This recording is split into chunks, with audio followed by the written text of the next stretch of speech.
Hi, everyone. Welcome, and thank you for joining us for this webinar on AB 832.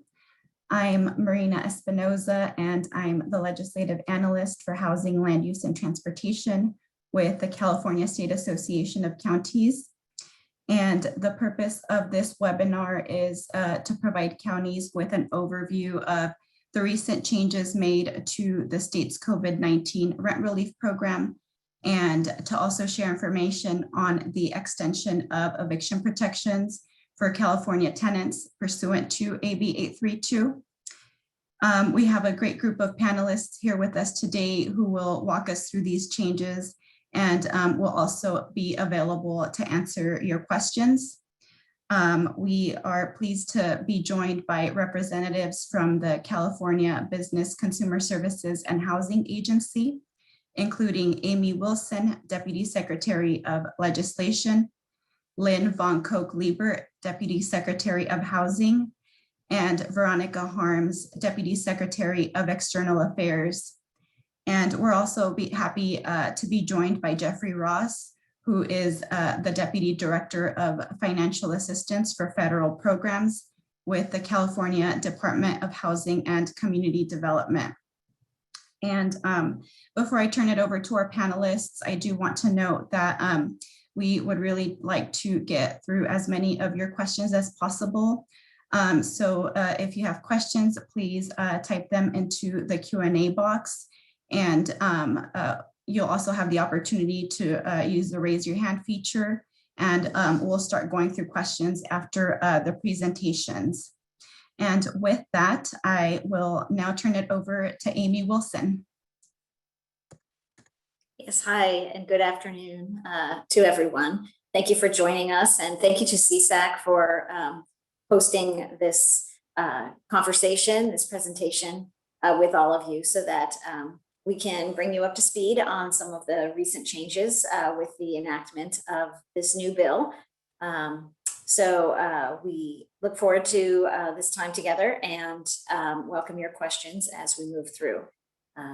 Veronica, let's go ahead and move. So obviously the purpose of our joining you today is, to walk you through AB 832 and the tenant and consumer protections that are included, as well as the changes to the rent relief program that were enacted as well. So I'll be kicking it off with some information about the eviction protections, and then handing it over to some colleagues, and we'll move through it that way. So let's go ahead and get started, Veronica. AB 832, very recently enacted, and very excited about it, with the foundational extension of the eviction protections, and then the expansion of the compensation parameters, and a few other adjustments to the rent relief program that was established pursuant to SB 91 earlier this year. So let's keep moving.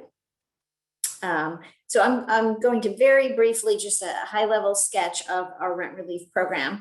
I know that all of you are likely quite familiar with it, but as you are aware, this is the program that was authorized by SB 91 and launched March 15th with the official opening of our application portal for the state program.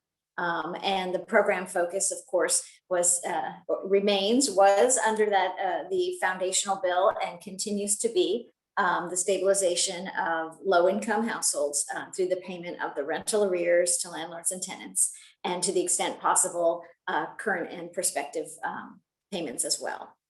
By now, several months into the program, we now have over 100 organizations in our local partner network. These are the boots on the ground community partners to assist people in their communities to apply for the program.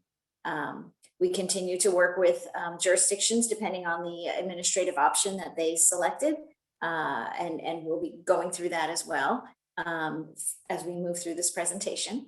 And then just a quick update on some stats for you about the program, that we have over about 118,000 complete applications submitted, another 88,000 in progress.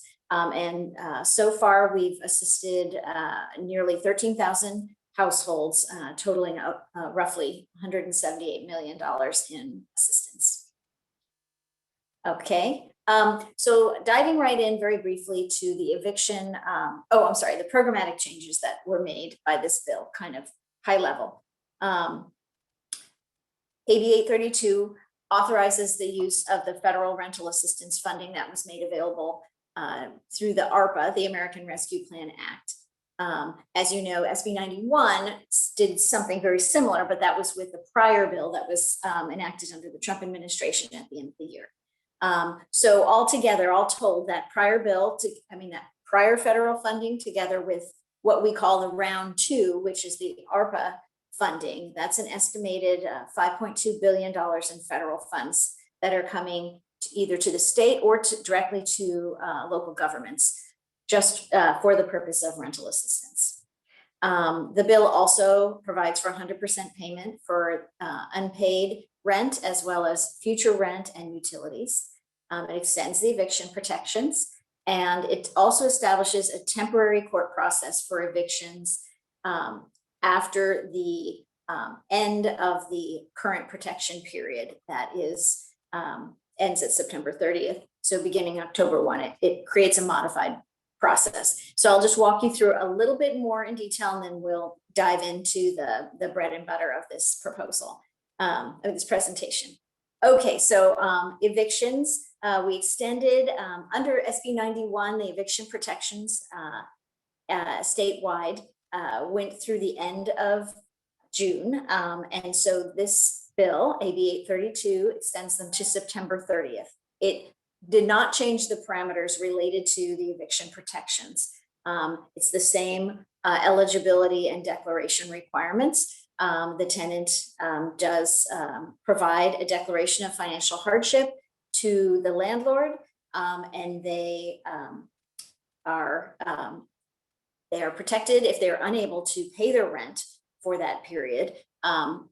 However, they must do their best to pay 25% of the monthly rent by the end of the protected period, which is now September 30th. The debt still accrues that they owe. They still owe their rent. It's not a holiday. However, they cannot be evicted. It cannot be the basis for an eviction action if they have paid the 25% and they have submitted that declaration form. Let's see. It also maintains a number of protections, consumer protections for tenants related to their debt that does carry with them. I won't go into detail. You can read them here, but it basically it maintains the same types of protection so that the fact that tenants have accrued debt can't be used against them in the future, as far as their credit ratings and things like that. It also creates some parameters for how, it maintains the same parameters that were established under SB 91 for when landlords wish to pursue and recover the debt that is owed to them through the small claims process. Obviously, our intent, that's why I don't want to dwell on those things, because our intent is that we actively get the rental assistance into the hands of landlords, and so we have no need to actually use those types of provisions, but they are in there, which is a good thing, as a option of last resort. Finally, it does extend to December 1 some homeowner related protections related to forbearance if there are denials of those requests for forbearance. Go ahead and switch. And then very briefly, I'll mention the temporary court process. So after September 30th, beginning October 1 through March 31 of next year, there will be a modified civil procedure in place. Because again, our intent is to keep people housed and also to make landlords whole. And so after September 30th, while the official eviction protections will no longer be in place. There will be this modified procedure that requires that basically will allow that anyone who is eligible for rental assistance will continue to be protected, because if they have an application pending with the rental assistance program, it will place a pause on that eviction action. And then but at the same time, it does allow landlords to continue to pursue the eviction action for those that are not eligible for the rental assistance. We're going to have a whole body of content and materials about that process and procedure that we will make available on Housing is Key, probably in early September. And we'll also be rolling out some training and webinars to also make sure people are understanding of their rights and obligations under this process. I think with that, I now am going to hand it over to my colleague, Lynn, the Deputy Secretary for Housing. She's going to talk more in depth about the adjustments made to the rent relief program. Thank you, Amy. Okay, so as Amy mentioned, I'm just going to take a few moments and go over some of the program updates, some which were outlined in the new bill, and others which have been implemented by the administration and Housing and Community Development. So the first key program update is that the recipients who have applied or who are in a process of applying or will apply will be made whole. So essentially those that already applied and either received 25% as a tenant with a non-participating landlord, or 80% as a landlord, will be paid the gap to get up to 100%. So this process has been completed, and all of those applicants have been topped up already through the state program. The second big change is that now the bill authorizes payments for rental assistance if the tenant has vacated the premise. So previously, the program only allowed for compensation if the tenant was still in presence, but now if the tenant has vacated but still owes rental debt, that is an eligible expense. Third is that the definition of arrears has been broadened. Under the old program, there was a cutoff date between arrears and prospective. Now arrears are just defined as on or after April 1st, 2020. And this also now adds payment protections as well. So for a tenant that receives direct payments, they must provide those funds to the landlord within 15 business days, or they may face a penalty. Next slide. In terms of eligibility prioritization and eligible uses, this is the same as the existing the previous program. So for eligibility, just as a reminder, income must be below 80% of area median income. The tenant or household must be experiencing a risk of experiencing homelessness or housing instability, and the tenant must demonstrate that they've experienced financial hardship due directly or indirectly to COVID-19. The way that the prioritization works is really still focusing on those most at risk of eviction and impacted by COVID-19. And the same eligible uses are still allowable. So rental arrears, prospective rent, utility arrears, prospective utilities, and other housing related services. Next. In terms of program improvements, over the last couple months, of course, the state has been running its program. And more recently, we've made a number of significant improvements. The first is a simplified application.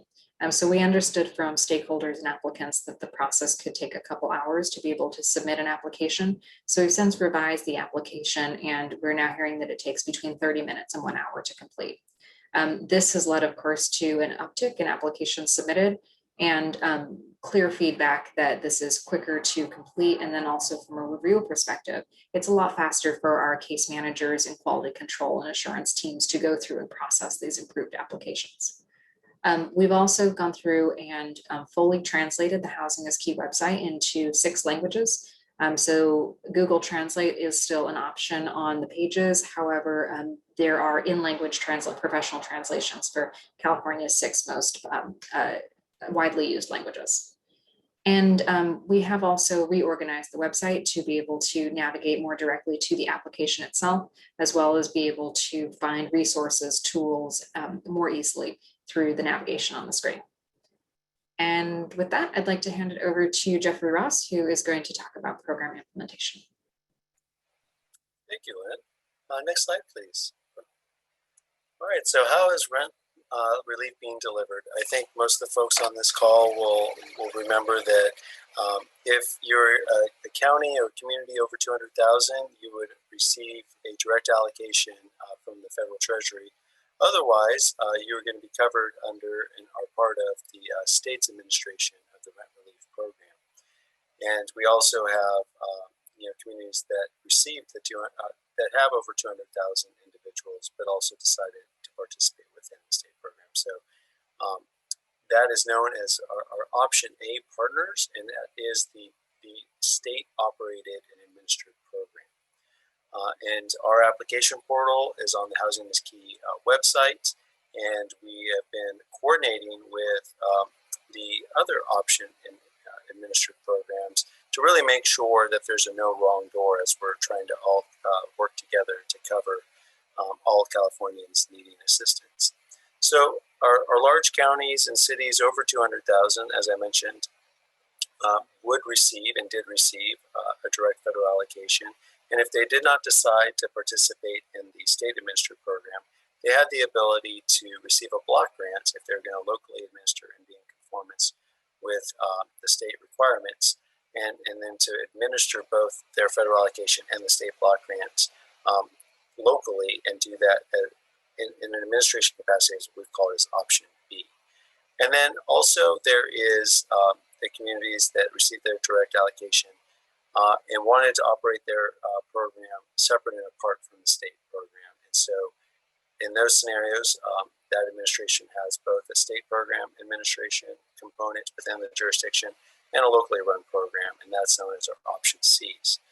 And a lot of the reason why we have the Option Cs in conversations with folks up and down the state really had to do with nuances that were part of SB 91 and whether or not the localities felt that SB 91 could get at the particular need in their community. The great part about AB 832 is that it really opens up the full spectrum of opportunities to be able to assist all of the different populations that have been disproportionately impacted by the pandemic over the last year and a half, and really allows for the re-examination of how folks can now potentially take a block grant from the state and administer the program locally when before it was one state program and one local program, or to also just transition into the state program because of the new increased flexibilities and the ability overall to really get at all the different nuances of how to serve the different populations. Next slide, please. So again, we have our Option A's, our Option B's, and our Option C's, and the way that they've been structured. And we have standard agreements that are in place, really allowing for the movement of money between jurisdictions. Option A, all money comes to the state, and then we execute an additional agreement and send money back to help administer and to make sure that the state program, has a local feel within an Option A jurisdiction. Option B's, we have a standard agreement where we're sending the block grants over to that jurisdiction. And again, standing a little bit more behind the scenes and trying to make sure that we're supporting messaging and again coordinating, making sure anyone that's applying in a jurisdiction that they're getting routed to the correct portal so that their applications can be processed appropriately. And then in our Option C's, we've had MOUs in place, and we have been trying to make sure that we can differentiate between the programs so that there's no duplication of benefit, and we can minimize any avenues that folks might be trying to perpetrate fraud. Next slide, please. So as we get into our AB 832 implementation, and we're getting ready for that next round of funding to come into place, one of the things that this has allowed for is for, again, that re-examination of what options are best suited now that the full range of activities and tools are at our disposal under the state law. And so we have a 30-day window from enactment of the legislation to when communities can notify the state as to which option would they like to proceed as we go into this next round of funding. One key thing that I want to make sure everyone understands is we understand, especially in July and recesses for governing boards, that it's not really possible in all circumstances to get a formal action from your governing body, whether it's the city council or the board of supervisors. And so what we've asked for is a letter of intent from an authorized individual, city manager, county executive, or their designee, to really say whether or not the community is going to shift an option and what that would look like. So in all cases, we want to know if you're going to stay in your current option. But we are seeing shifts out of option C into option A or B. And so we're trying to make sure that we are anticipating what those shifts look like. And so we're really trying to understand, we're having conversations with communities up and down the state to make sure we understand any questions that there are regarding how a transition would look. Does it include only the second round of funds? Does it include part of the first round of funds? And the nuances are being handled very specifically in individual community conversations. But generally speaking, we are looking at trying to make sure that the full amount of funding is able to be deployed as holistically as possible in a community. So if a community is going to be shifting from a C to an A, from a B to an A, from a C to a B, those types of scenarios, that we capture both the first round of funds, the second round of funds, identify how that transition will occur, make sure that we execute agreements to allow for all those funds to be captured and moved appropriately, and that we have a clear transition from what was happening previously and what is going to be happening as we go forward. And so we have sent a letter out asking for this indication, this intent of how the administration of the rental assistance is anticipated to go forward. That due date is the 27th, so that is next week. And again, it's not a formal action, doesn't require a resolution being passed by your governing board, but we are asking for that intent, and knowing that you all are having these types of conversations within your communities already. And again, myself and other team members are trying to make sure that we're making ourselves available to all the partners contemplating what these different changes could look like. And with that, I'm handing it off to Veronica. Thank you. Great, thanks, team. So I'm Veronica Harms, Deputy Secretary of External Affairs, as Marina mentioned. I'm just going to go over just the outreach and communications efforts that we've done since the launch of the campaign. I know Lynn touched a little bit about this in her presentation, but this is a view of the website as it's been streamlined. We do now have across the top on every page the professionally translated websites, the buttons that you can navigate on any page that you are at.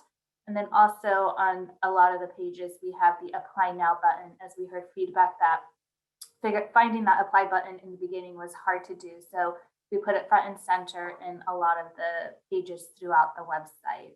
We also built this program on the notion that we needed trusted messengers to deliver the message of rent relief, especially when dealing with vulnerable populations.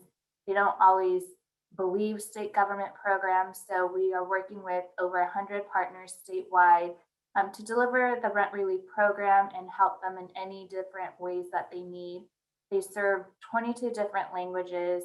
There's an assistance line that also has a variety of other languages that individuals can choose from. And they really are there to help applicants fill out the paperwork, upload the required paperwork to the application portal, and really just sit down and talk about their situation and figure out how they can be eligible for the program. We also have a bunch of materials that hopefully you have received, or we can send you the link so that you can share with your networks as well. Really available in the 6 different languages that Lynn mentioned. And we are more than happy to partner with you and your jurisdictions. If there's something that you see would be useful in your cities or counties, let us know, and we'd like to develop that collateral material with you.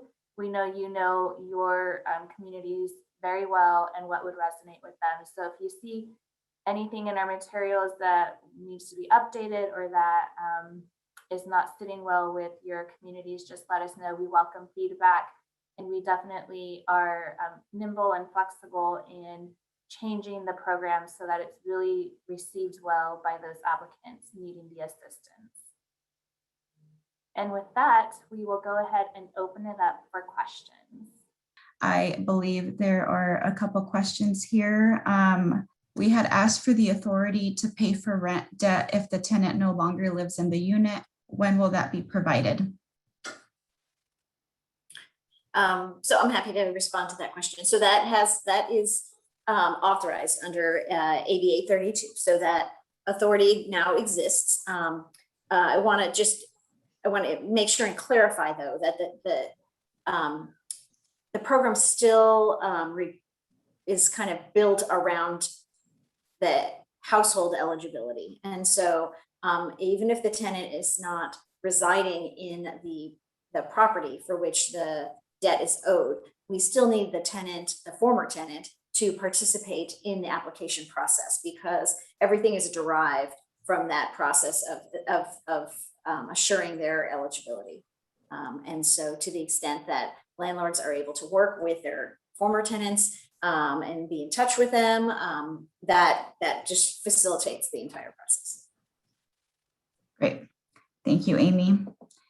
The next question is with regard to the deadline for intent letters, I believe. It says, this slide says July 27, 2021, but previous information said July 29. Can you please confirm the date? So we're asking for the intent by the 27th. So in case there's any issues or there's questions, we're trying to make sure that we have a little bit of time before the formal deadline of the 29th to respond. So that's why it says the 27th. Perfect, thank you. And then if a county is an option A county, are we limited to option A moving forward in round 2? I would say that one of the key criteria under AB 832 is really being able to show that the program can continue to be operationalized and reach the intended populations, and to be able to have this modified civil procedure in place expeditiously. So the fact that a program would not have been operated locally, the ability to stand one up and to have it in full conformance under the law in what is now a little over 60 days would be an incredibly tall order. And so that is one of those key criteria that before we could even entertain that, we'd have to understand what that looked like, how conformance would be, and the ability to make payments and to respond to the modified civil procedures very expeditiously. Thank you. We've got another question here. Can I find data on how many landlords and tenants are applying and receiving rent assistance in my county? The state operates this program for us. So yes, we're in the process right now. We have launched a public dashboard and we're continuing to expand its capacities over the coming weeks. And so as part of that public dashboard, we do want to be able to make sure that that information is available. As always, we've been trying to make sure that if information is needed from one of our partners in option A, trying to understand what's going on, we have been requesting information over to those teams.